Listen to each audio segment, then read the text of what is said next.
Don't blink, it's your boy. Welcome to the show. It's doing well because I'm having a wonderful day on this 17 June 2025. About to be turning the tournament. This time a bit more awake. What's going on? Okay.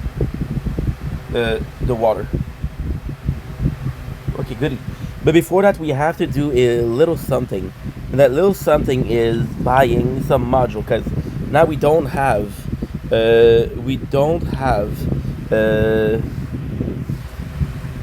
good skip. Yeah, now we don't have to buy cards, so we're good.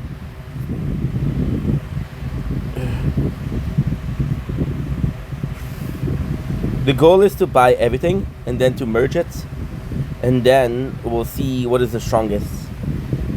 We have, I got 3 minutes, which is good. Okay, good.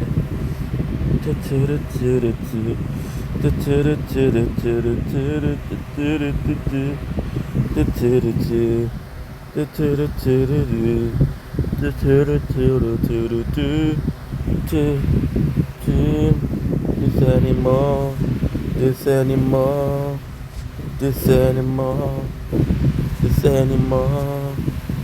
anymore. Okay. Good. Now what we're gonna do is auto merge. Good. Merge, auto merge. We're at 58, we're good.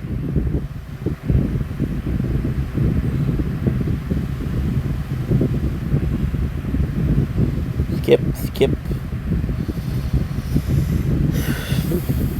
Okay, good. Now inventory.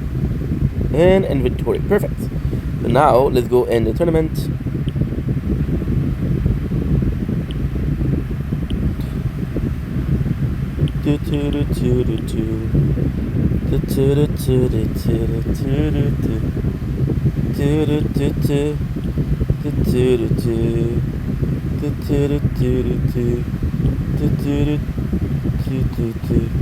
Shit.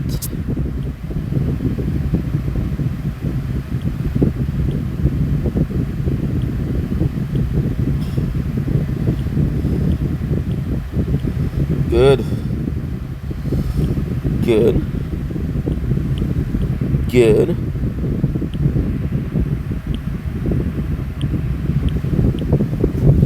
And 56 seconds.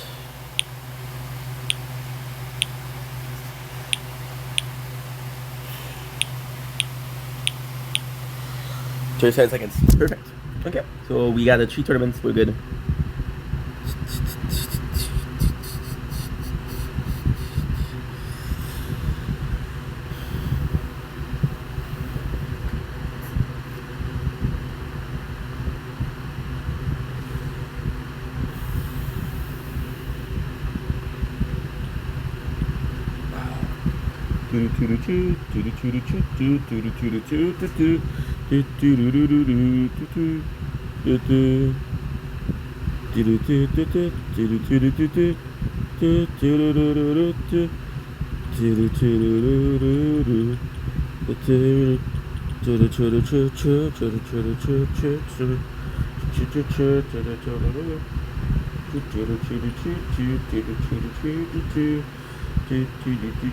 Oh, let's go. That's a good idea, actually.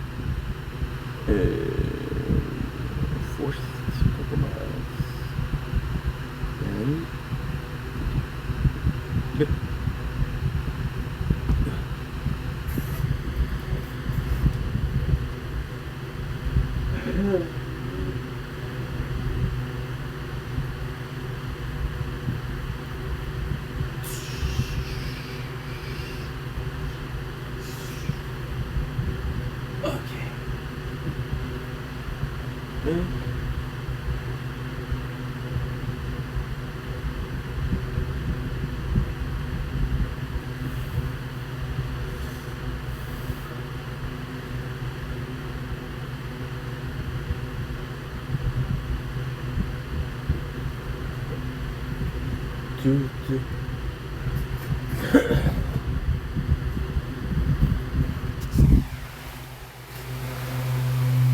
Okay. Yeah. So what if you can see the darkest side of me? No one will ever change this animal I have become. How we believe it's not the real me. Apparently,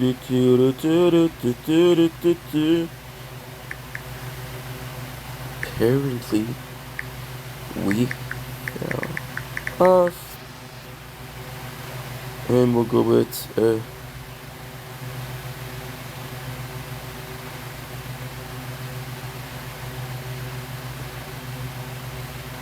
good, good, good, good, good, good, good, good, good.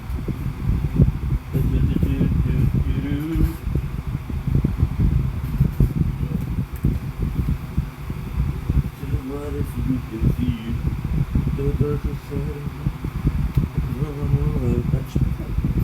He's main character. So.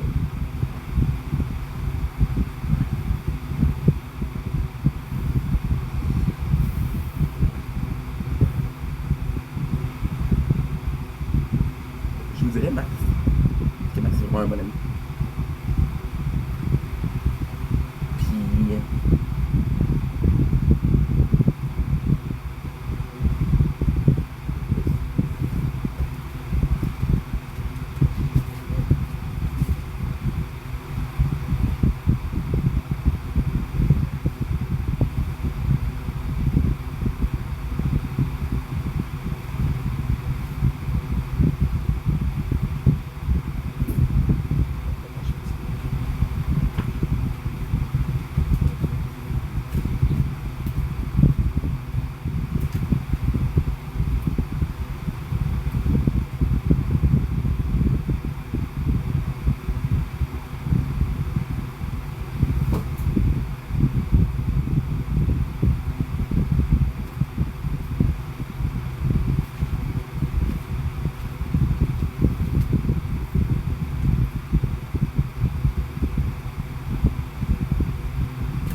Okay.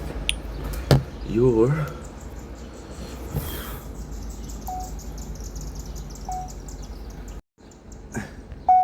Don't blink, easy blink, welcome to the show. Doing well because I'm having a wonderful day on this 17 June 2025 because we're doing well. We have our behind the scene, we have our guitars. Yeah, it didn't charge. It's okay, we'll charge it, no problem. We have our pink lemonade quench. Not my favorite, honestly, but hey, it does what it does. We have a box to open, which is a new air.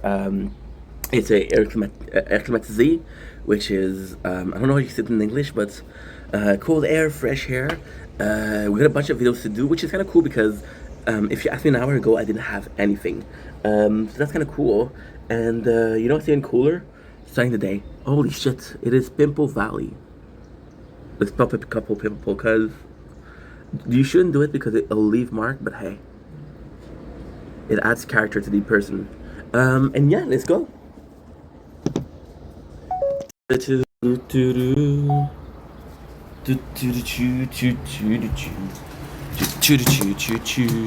It doesn't matter what they say. Don't blink, it's your boy Ink. Welcome to the show. I'm doing well because I'm having a wonderful day.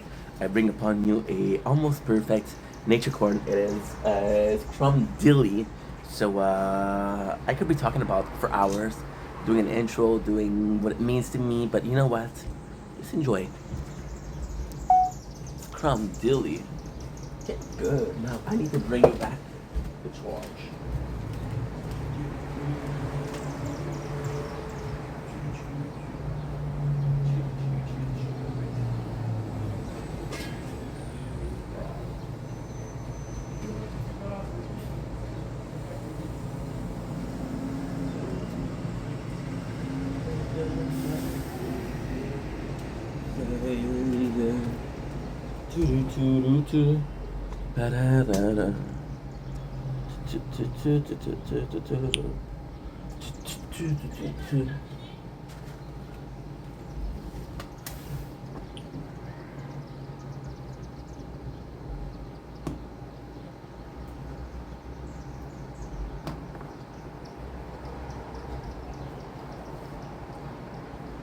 Don't blink, it's your boy Ink. Welcome to the third show.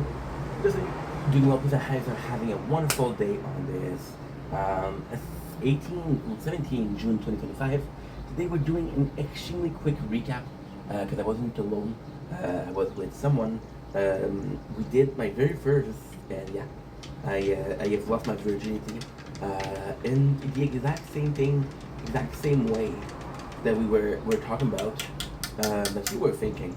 A little bit of quench pink lemonade. I hope you guys are doing well. So yesterday we had a first screen share party. So watching a movie with someone over the I think it was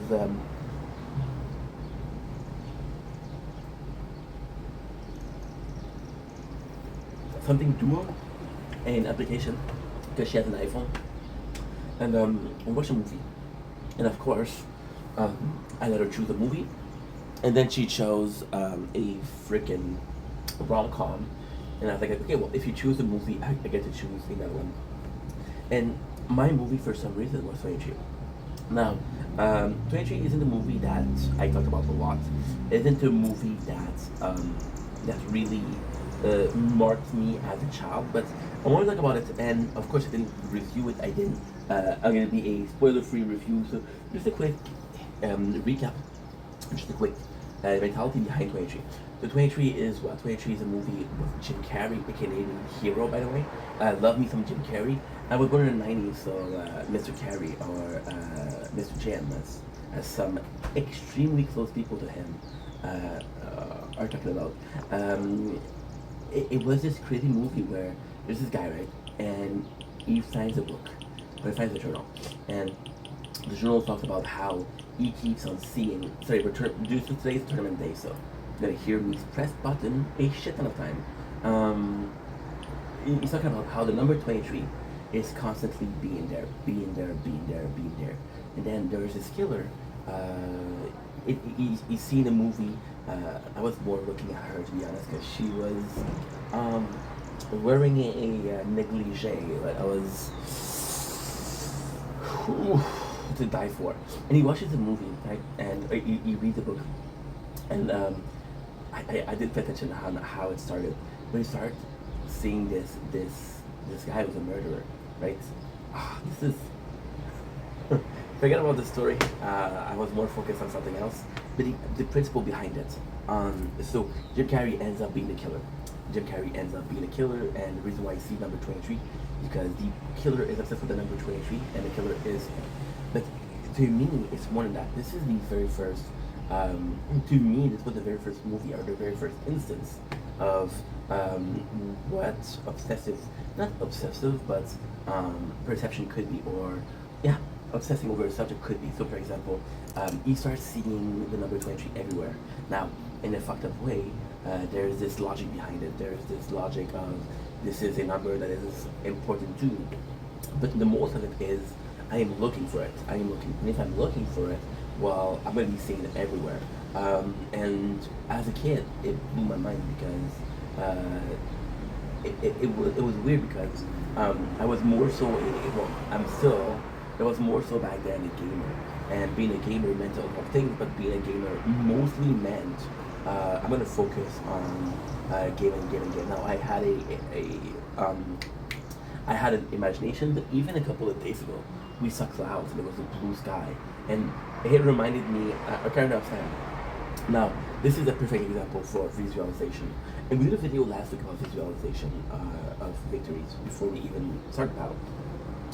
And it was kind of cool because I saw this cloud in the sky, and I was thinking about Ocarina of Time. Now you're saying, why is that cool? Well, because I'm thinking about Ocarina of Time and the Nintendo 64, which didn't have the best graphics, had amazing graphics. Now that you think about the limitation of the console, this didn't have the best graphics, and this is it. Or a more recent case of something that blew my fucking mind, and this is one of the smartest things I've ever done, I ever saw.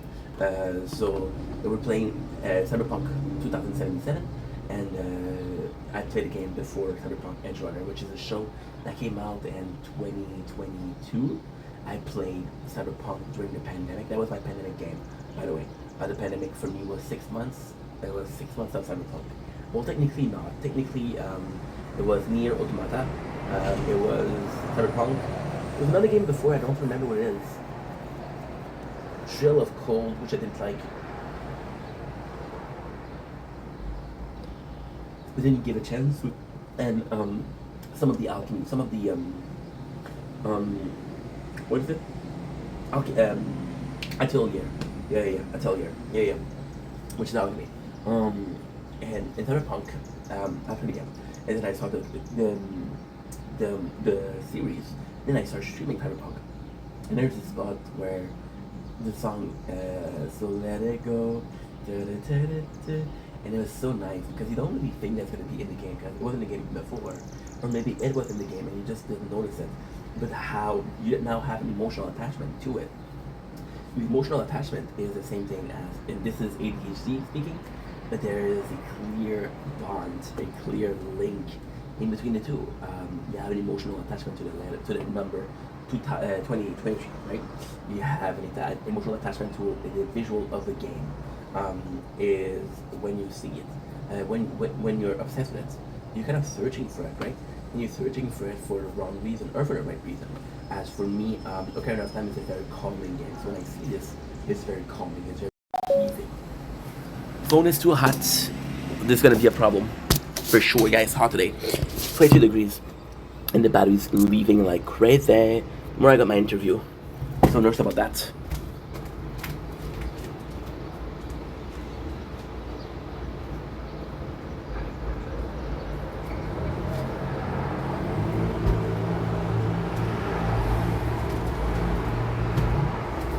So all of this to say, if you're looking for something, you'll find it. Now, I know what you're saying. Ink, it's a cool video, which I'm grateful that you say that. Thank you so much.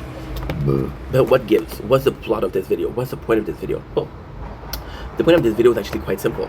The point of this video is, hey, if I'm looking for something and I'm seeing it more often, am I creating them or am I creating them or are they appearing because or they were always there? And this is kind of important. So for example, right, with the sky, there's gonna be a couple of clouds. If you look here, there's no cloud, right? If you do look here, there's a lot of cloud.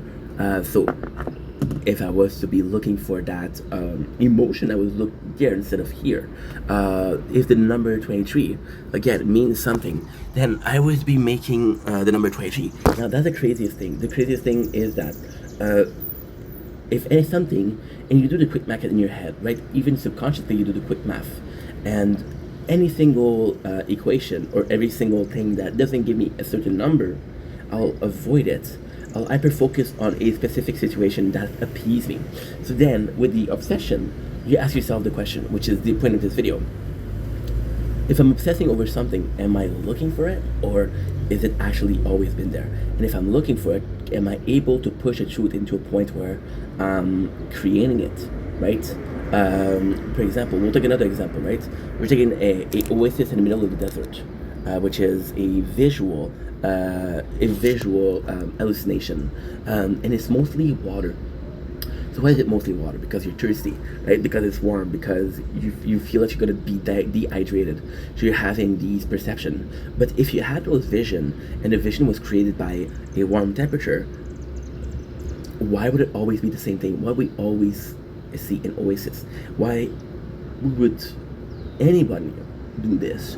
Why, as kids, are we creating imaginary friends? Is it because we're lonely, right?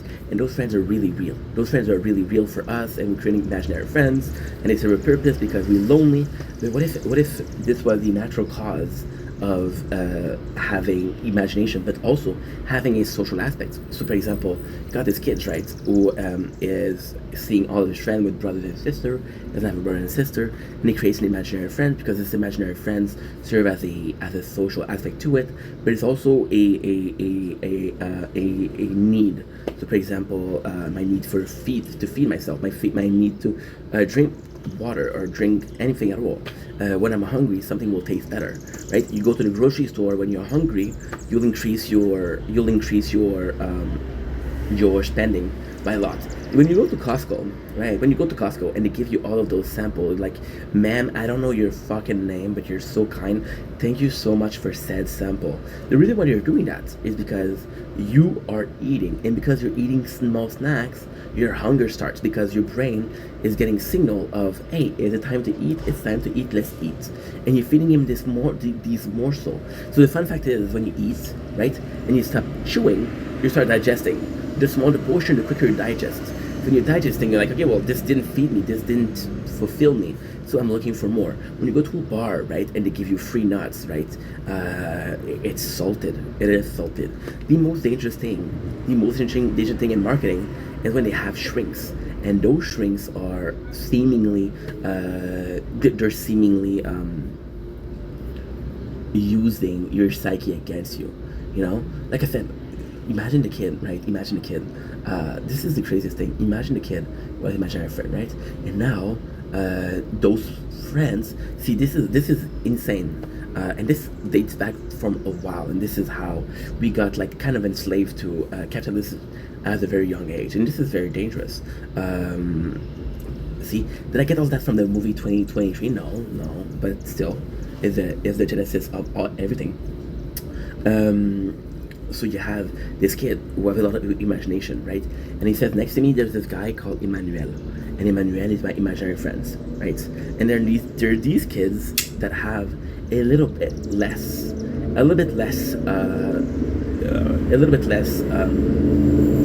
if you will, they have a little bit less. This is kind of fucked up if you think about it. This wasn't a big video, but now it is. He has a little bit less.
Sorry, guys. The phone overheated.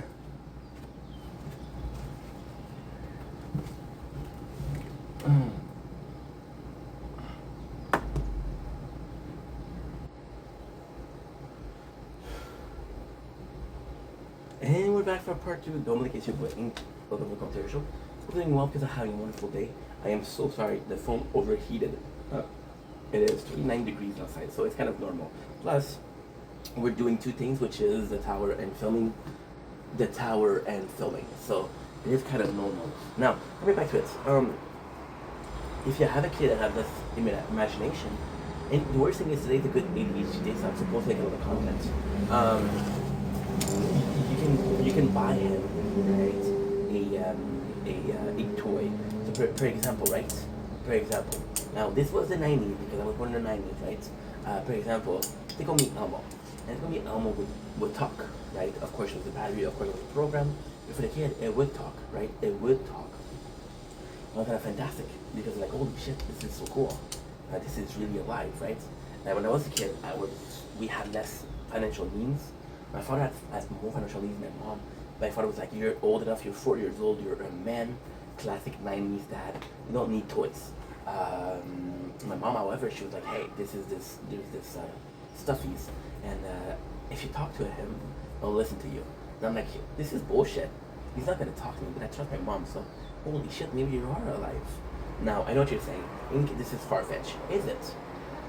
Is it? Because if you remember the 90s, you kind of remember a couple of movies, right? You would remember Spaceball, you would remember Toy Story. Wait a second, Toy Story where toys were alive. Wait a second. And then, even then, you said, okay, well, what if you weren't born in the 90s? That's a good question. If you were born a bit earlier, you would remember Chucky, which is a child play doll that is possessed, but still a doll that talks. See? Now this whole video, which is fucking long, served one purpose. What if you became so obsessed that you saw something that wasn't there? What if the reason why you saw something that wasn't there was because you had a need? And what if a company or a marketing thing could control those needs? And this would be financial domination. Now, why is that bad? Because in the case of toys, right, you're dominating kids and you're introducing them to capitalism. I need the next toys, I need the next game, I need the next console, right? And you're not really teaching them the value of money, right? Now, I know what you're saying, Ink, they're kids, how can they learn the value of money? Well, even if they did learn the value of money, there's not a reason for it. Because when you think about it, this value of money serves only one purpose. That one purpose is disgusting. This one purpose is you have this general idea of what money means, but you don't understand things like inflation, and you don't understand how the rich really, how much money they really have. You don't understand that no matter how much you save, you'll never accomplish the biggest dream. You'll never be close to them. So you're giving this idea or this concept that you understand. You understand something akin to finance, but you don't. You don't. Now you might say, yeah, but you can inform yourself. Like for example, the value of actions. Yeah, but actions are moved by millionaires. The action of bitcoins. You can understand Bitcoin, but how many of us got lucky and sold Bitcoin when we were at the right time, versus how many didn't sell and lost everything? You know. And it's kind of crazy. This is how powerful subconscious is. Food for thought. Food for subconscious.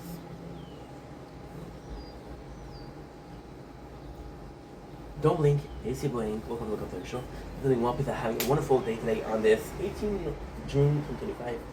No debut streaming. That's awesome. And I'm talking about my neighbors. Because this is the video that it's supposed to be. If you guys are following the channel, you know that every single day.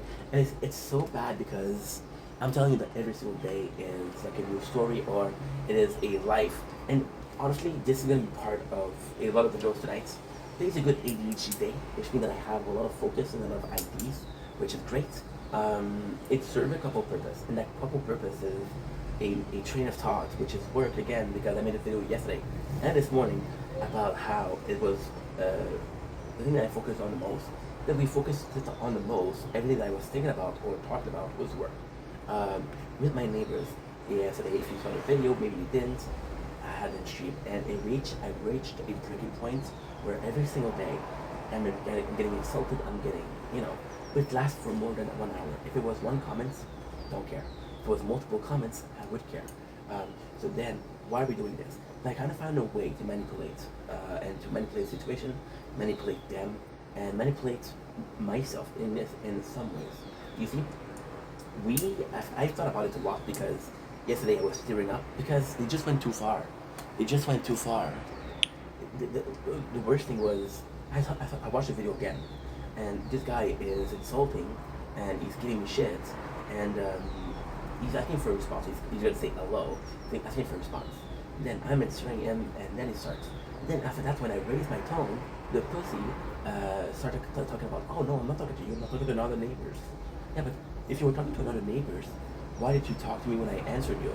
You only had to say the following, I'm not talking to you. So, yesterday I was talking about how hard it was because I feel like pushing back. I got all this anger to deal with. And it's just bad. But I was like, no. You don't have to screw to the level. What is a way to keep being yourself, right? And to do so. See, now, this is the interesting part. This is where the Machiavellic, the vendetta comes in. The army mentality. I'm not in the army, but I watched a army movie 12 years ago, so I kind of know what I'm talking about. You see, we did something that was really good, and we ignored them, right? And now they think that I'm gonna ignore them. What if I started to listen to some radio, to some videos, to some music? Now, technically speaking, they'll know I'm here because they'll hear my voice. But they know I'm gonna be hearing music. I'm gonna be avoiding them. See, the trick is still this. The trick has always been that they're gonna get so annoying, they're gonna get so vile, so violent. Things like, I'm gonna kill you, which they said, and I got on camera. Other people are gonna be like, yo, these things are crazy. We get out of here, you know? So it's egging them on without egging them on, not answering, avoiding them, but also this is the music, right? And then, I know what you're saying, this is not the best way to solve your problem. It isn't. The best way to solve your problem is to go to them and say, hey, it made me feel this way when you did this. It made me feel this way when you did that. But I've learned from past experience that some people cannot be reasoned with. Now, did you hear them? No. Did you hear? I'm making a video this morning. It was 8 o'clock. Did you hear them? No. They're just like that when they're drinking. And I'm saying they because their husband possibly is the same. But it's just when they're drinking. So what if I was to say like, yo, if you don't drink, you're a cool person, I'm not gonna annoy you. See, when I had the bully at work, he was stressed. He was stressed about the situation at home. And he took it out on me, right? Which wasn't cool, but I understood. These people, they drinking, so they take it out on anybody. I'm just here on the balcony. If they were on the balcony, they would give them shit. If they were on the balcony, they would give them shit. If they were on the balcony, they would give them shit, you know? I just happened to be the one. So by listening to music, we're solving a couple problems. We're ignoring them. We're not letting it affect us. And they get to spill their venom, and it doesn't bother me at all because I don't hear them. Now, there's a couple of things with that. In the perfect world, this is a solution where we're both happy. You get to be assholes, I get to be happy, right? I'm not gonna be able to fix everybody. There's assholes in the world. See, what if those assholes, what we're speaking,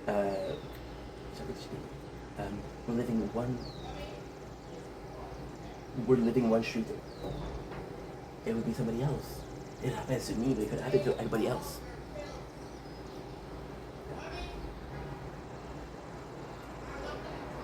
So it's just that. It's solving problems.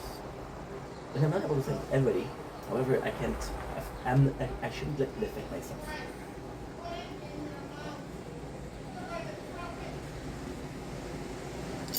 I swear to God, this is not planned. I did not plan for that at all.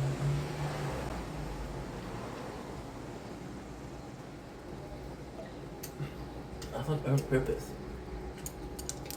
Stop thinking. Again, the phone is too hot.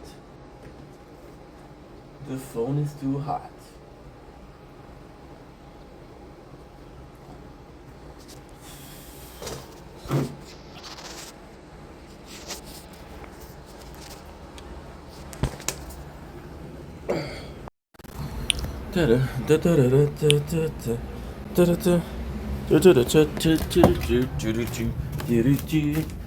Lost in time, trying to save the world. Do, do, do, do,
do, do.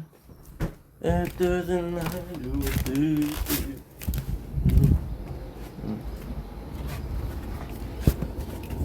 Dude.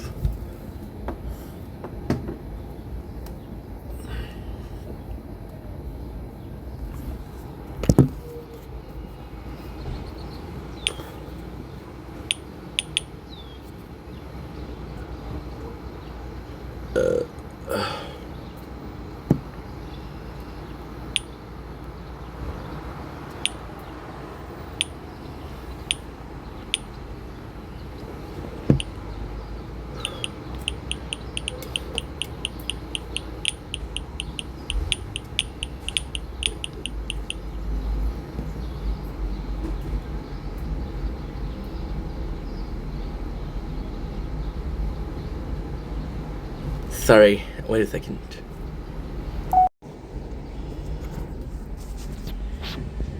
Sorry guys, the phone's overheat. because it's really warm outside. Just finished this video, part 2 of Dark Psychology headphones. You see, I was saying, stop thinking that you can solve every single problem. Stop thinking that you can solve every single problem, and stop being nice to people who don't deserve it. Right? Your sanity, your own health, it's worth so much more than just situation. There are situations that are happening, where I was like, dude, this is pointless. I'm getting into a fight and this is so pointless, right? And I'm like, what's the point, right? And you, oh my God, I'm in the same. So that spot 4 is us, and spot 5 is Swerve. And yes, we could say like, oh my God, I'm really trying to stop it, but let it run its course. People aren't gonna get mad at you forever. People are gonna be mad at you. People aren't gonna be resentful towards you forever. If in your heart of heart you feel like you did nothing wrong, you did nothing wrong. You did nothing wrong. Anyway, long enough video. I am so sorry this is a part 2. It how it beats. Don't blink, it's Ibrahim. Welcome to Comfort Show. Doing well on this 18 June 2025. Today we're having a specific subject. I'm excited to talk about it. I'm excited to talk about stuff because today is a good ADHD day. So a good ADHD day is a positive video, and this is why I'm excited to talk to you guys. Last week we talked about how we had bad ADHD day and how it fucked us over, right? And about how, you know what, it fucked us, but we still try to make a lot of content. On good ADHD day, with like today, and it's such a beautiful thing because it's a clear evolution, it's a clear raise in maturity, there's a lot of great things that's going on. And one of those great things is, last week I did a video on, I pissed because I missed the boarding because it was too hot. The phone right now has been overheating twice. And we've been filming for 47 minutes and it's been overheating twice.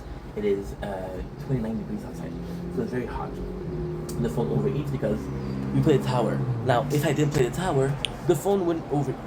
But if I didn't play the tower, then I wouldn't be filming as much, would I?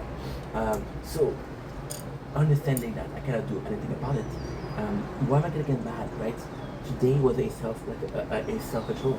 I came in this morning and talked about how weird it was to not have a video idea. And then I was talking about work, and I was like, okay, well, this is because of work, because we're focusing more on work.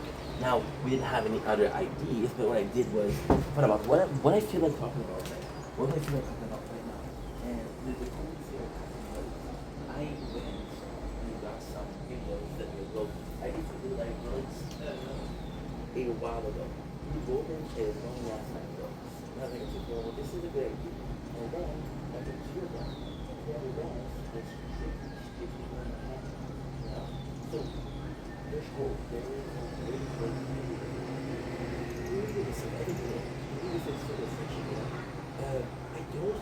I don't like how little thing affects me.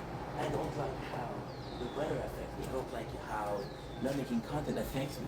You know, I'm talking about the work, but I'm kind of nervous because I know it's going to affect me in one way or the others.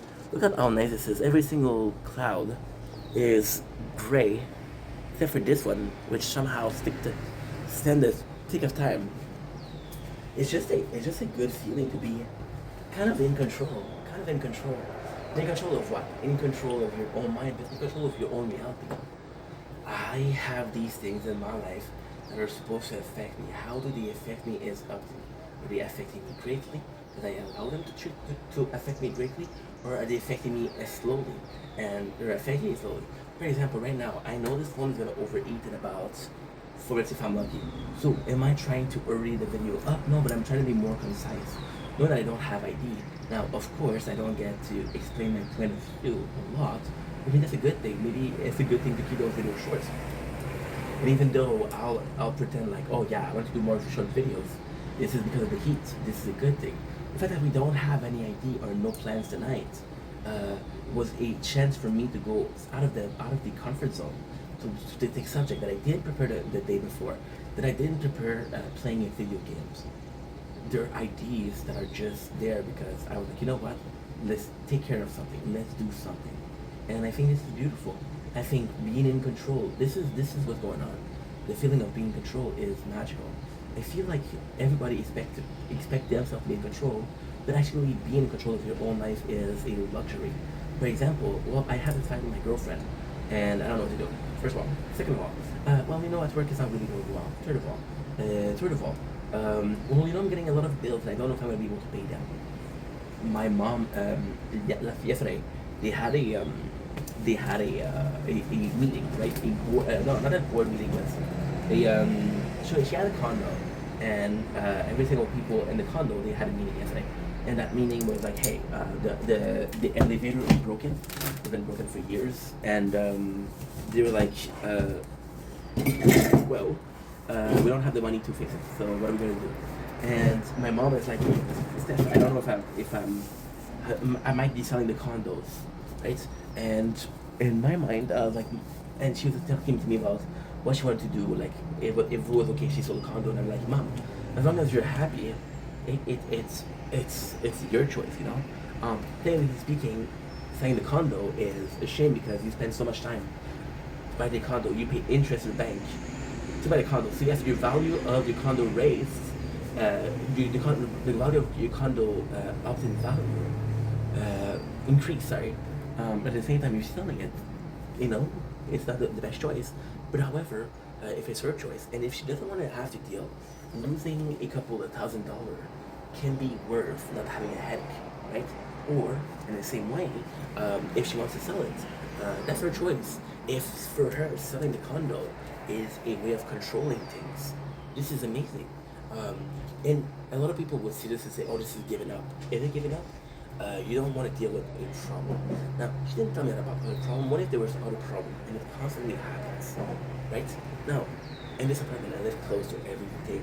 I live close to all the good stuff, all the groceries, all my father, the lake shore, my work, my possible work. I'm 20 minutes away, which is great.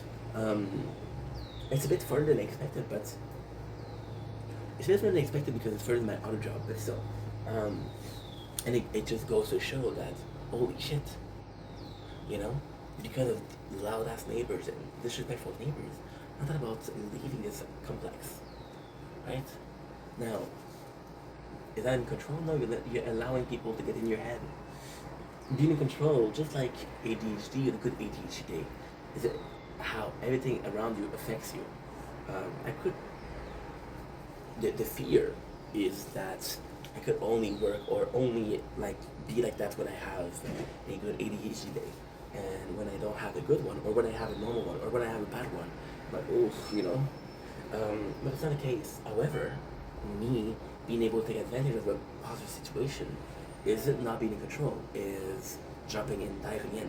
See, wanting to be in control of the situation can be a negative thing when you're pushing too much to have this control. You don't allow life to be. For example, there's this chick, right? And there's chicks, and you're looking for. I prefer red hair, to be honest, ginger, because I don't know. To me, it's attractive. And you have those red hair, and you're like, holy shit, this is kind of nuts. This is kind of special, right?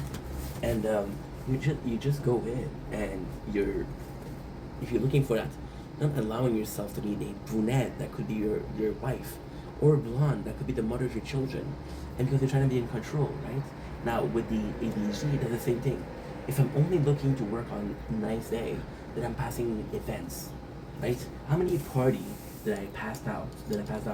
And how many of those I was supposed to go? If you follow faith, so faith, a lot of people think it's one way. It's destiny. No matter what you do, it's one way or the highway. It was all written. I can take these chopsticks, and stick it in my eyes as a complete sense of defiance to something called destiny. But what if destiny wasn't as simple as that? What if there was two types of destiny? Like there's a whole lifeline if you went to the party, and there's a whole lifeline if you didn't go to the party. Then you're talking about multiverse, right? Talking about multiverse where this event happened and this event didn't happen, and a rift in the fabric of time where there's two realities, right? Now with the good day and the bad day, this is the exact same. This is the exact same. Today was a good day, so he worked hard. Today was a bad day, so he didn't work hard. But what if we switch that a little bit? This was a good day, so he worked normally. It was a bad day, so he worked normally. Just that little shift changes everything. Because it changes everything, it makes you wonder just how precise things have to be. And to me, that's mind blowing. To me, that's worth talking about. Right? Anyway, love you guys. Take it easy. Peace.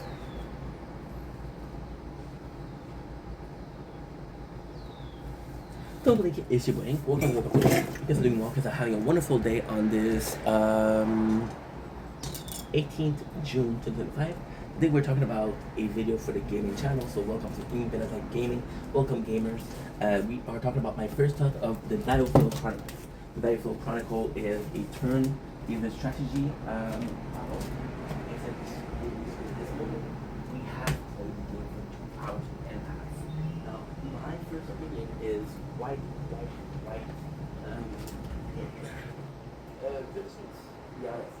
I think the game is not well. I think the content is really good. The kind of we have a cast, the graphics are phenomenal. The story feels my palette clothes have been charged, which sucks. Which really sucks because I have to film shit.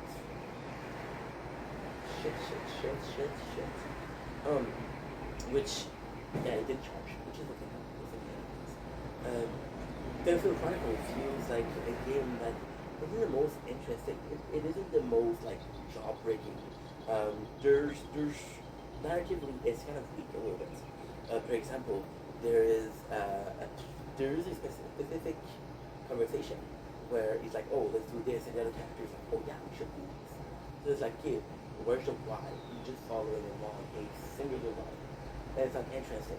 At times, for example, we have this noble, and the main character is kind of badass because there's this main character, there's this noble who she joins us, and right away the main character uses her, and your friends like you shouldn't use her, and he's like, an asset is only an asset when you start using this asset. And I was like, okay, well this is kind of mind blowing, this is kind of fucked up, but I can't say that I don't agree with that. You know what I mean? So yeah. The graphics are cool, the gameplay is cool, the battle is cool. I absolutely love the objective, like, for example, you have to finish under this amount of time. So I do like that a lot. To me, it serves a couple purposes. One being like, yo, this is a bit challenging. But playing normal because it's my first time playing this, it's actually really simple. I still have to figure out, for example, like the leader and the sub.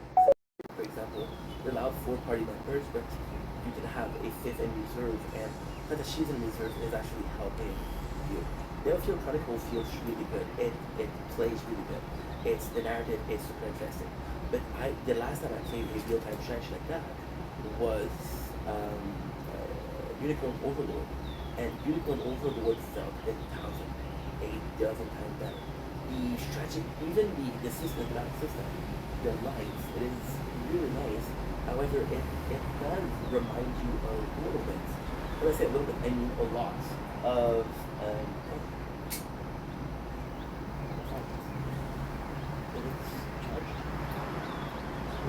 don't know why it did charge. It reminds you of Final Fantasy 12. Good age, yeah. It reminds you of that. It's the same thing. So, one of the most interesting things, not the worst thing, which is, you know, it is what it is. You get what you get, and it's interesting. But at the same time, I wish it was just more. There could be a lot more. So, not the best first thoughts. Next on the list we have what? Next on the list we have Force Weapons, all-time perception. The first one to go.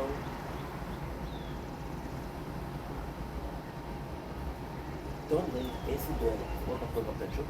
We want to have a wonderful day on this 11th, 18th June 2025. I don't know why I said 11th. Today we're talking about Shameless, the show Shameless and its galleries. And I just wanted to show, because I was reading my notes because I was looking for something to talk about today, but we didn't have a subject. And I wanted to showcase how every single Gallagher represents us at some point. And to me, this is insane because it's such a large cast. It's such a large cast that you're like, holy shit, this really does represent us. So I'm going to pick each and every single one of the characters, and each and every single one of the characters. Sadly, to me, the show has deteriorated in the later season, but we're going to be taking every single character, and we're going to be divulging how they represent us and how they affect us. The first one is, of course, the patriarch of the family, Frank Frank Gallagher. Frank Gallagher, in a lot of ways, is a shitty character. He is an asshole. He doesn't care about anybody but himself. You really hate Frank Gallagher. It's really a character that's like, I cannot stand you, dude. You're such a shitty person. However, he presents us in a lot of ways because he, in a fucked up way, is a symbol of perseverance. Nobody held a job as much as he did. Now, his job was what? His job was doing anything that he could to get some money. But for example, with Sheila, for example, selling drugs, for example, turning tricks, Frank Gallagher has been the most persistent character all around. Every single character has questioned themselves. Every single characters have been back and forth with a reality or the other. Frank is the only one that didn't have. And in this case, he is the representative of persistence. Now, in which way you present yourself? I think Frank Gallagher, in a lot of ways, is a picture-perfect father. A picture-perfect father. And he's an old-school father. So for me, a person like Family Guy, Peter Griffin, American Dad, Homer Simpson, they don't represent the dad because they're a bit stupid. Frank is devious. And Frank, the best thing about Frank is, he's not smart. The way he's thinking is smart. He's devious. He's able to come up with plans. See, quote unquote, this is the smartest. But smartest in a sort of academic plan. There's a lot of time where the intelligence of different didn't show and how smart he was. But in real life event, how did that help him? In season 2, we did the battle car. And how it helped him versus the 11th season, you know? Or his college and how he was kicked out of college or how he gave up college, you know? Therefore, the smartest, Frank, usually is literally half the best, which is important. Now, we're going to talk about it. You guys have maybe noticed. We'll go in order. Now, what is the cool thing with working great? For example, Frank will do Roland, will do Lips, we'll do Ian, we'll do Ricky, we'll do Deborah, we'll do Carl, we'll do, you know what? We'll do Fiona, we'll do Kevin V, and then at the end we'll do Liam. Yeah, so Fiona, once again, one of the best characters in the series. Gotta say, Fiona is the reason I was watching Shameless. Gotta say, Fiona is the one that got me hooked in the series. Gotta say, Fiona was the one that made me come back this series. Gotta say, Fiona leaving killed the series. Gotta say, Fiona changing was the thing that I hated the most about the series. The last season in which she was she was completely, how can I say that? She was in my book. She was completely, you couldn't handle her. You couldn't handle what she was becoming. So Fiona is the classical character that has been going through a lot, and she's like, well, there's nothing much I can do, right? There's nothing much I can do, so what am I going to do? So at first, she is the responsible one. She takes care of everybody. She takes care of everybody. She takes care of the kids. She takes care of her friends. She takes care of the people. And then it's Deborah. Deborah that's like the best. Fiona takes care of everybody. Takes care of Fiona. See, Fiona, when you look at it, is a girl who wants to please everyone. Even when she had, you see, the phone, it closed because it was too hot. Fuck's sake, dude. I can't do anything without. Fuck's sakes. I can't do anything without a problem. Fiona, right? Wake me up.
Sorry, phone overheated again. Don't blink, it's your boy Hing. Welcome to the Content Show. You guys are doing well because I'm having a wonderful day on this 18 June 2025. Part 2 of how every single cast of Shameless was representing us at some point. Let's talk about Fiona. Fiona, you see, even when she started dating Steve, she feels bad about it. It's only when Steve is nice to her family. It's only when Steve is accepting of her family that she is allowing him to be part of her life. See, the only two boyfriend, and trust me, the only two boyfriend that Fiona has was Sean and was Steve, and the only two characters that allow that kind of looked up for their family. Sean was a nice guy to Carl. He hired Ian. He was a nice guy to Lips. He hired Lips.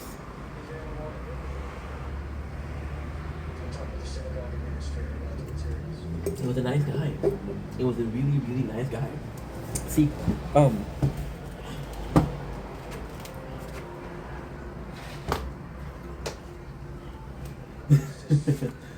Fiona, when she becomes a bitch, is when she's thinking about herself, and she becomes a bitch to her family because her family doesn't allow her to take care of herself.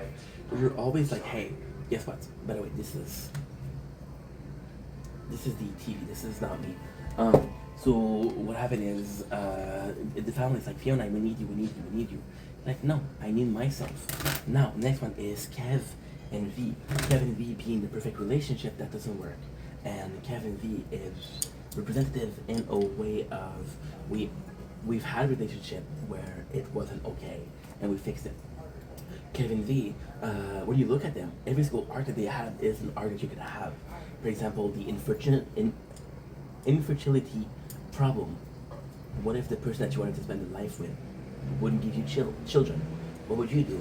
The threesome arc was, hey, we want to explore. We've been together for a long while. It's becoming boring. I want to explore. I need to explore. You know. Then what else? There's a couple more. Adopting a children. What would it be to be a parent before being a parent? Although you didn't adopt children, you've nanny for people.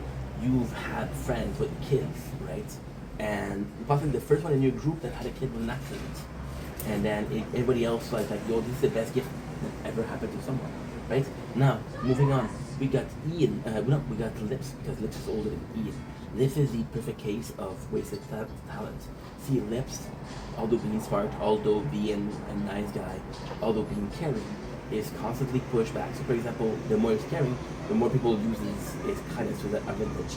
See, Lips is the perfect mixture between an asshole and a good guy.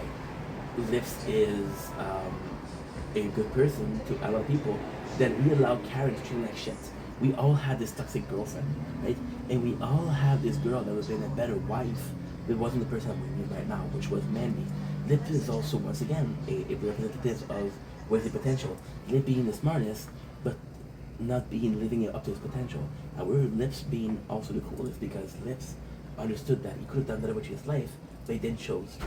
See, the biggest problem with Lips is people say, well, we spent 9 seasons thinking about his academics, just for him to become a mechanic. Well, maybe that's what he was supposed to be. See, Frank was the smartest, and then Monica fucked up his life. Lips was the smartest, but Lip fucked up his own life. Okay? And as long as he's happy, who gives a shit? We got Ian. Ian is the perfect example of sexuality. What happened when your sexuality doesn't follow the norms, if you will. We all been there. Like, for example, although Ian is gay, he has the best relationship in the whole family. Him and Mickey. Although Ian is gay, I have BDSM, or I have fetishes that a lot of people will find weird, right? And that's part of life. But also, it's the mental health problem. I have mental health. How does it affect me? I have mental health. Does it dictate my life? I have mental health. How does it affect my everyday and how much control I have over it? Which is my case with ADHD. But at the same time, again with Mickey, he had the best relationship. And Mickey, one of the best characters in the story. Mickey, for the character, you have to look between the lines. So Mickey is a shitty character, shitty person that ends up being kind of cool because he falls in love with Ian. The only reason that he is caring is because of Ian. After a while, though, he becomes caring because he learned what true love is. So then you're like, okay, well, what's the problem with Mickey? Well, the problem with Mickey is Terry. The problem with Mickey is Milkovich. They're not a stable environment for him. So this whole demeanor of I'm an asshole was just a way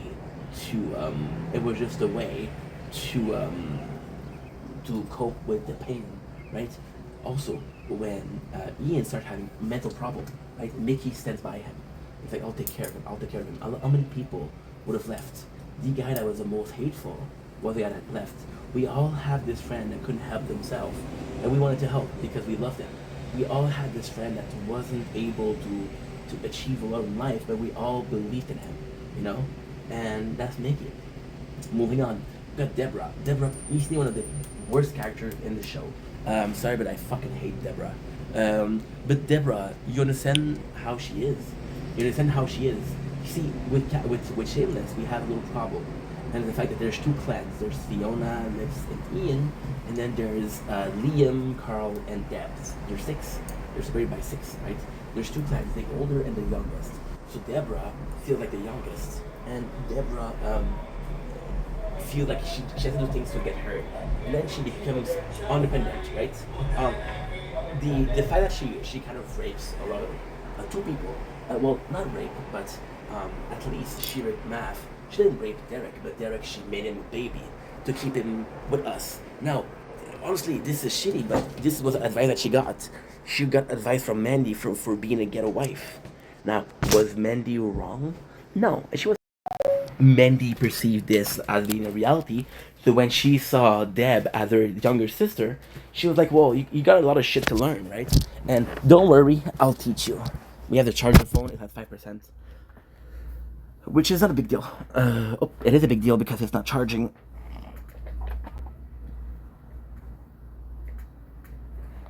I got these two that are never, ever, ever charging. So yeah. Well,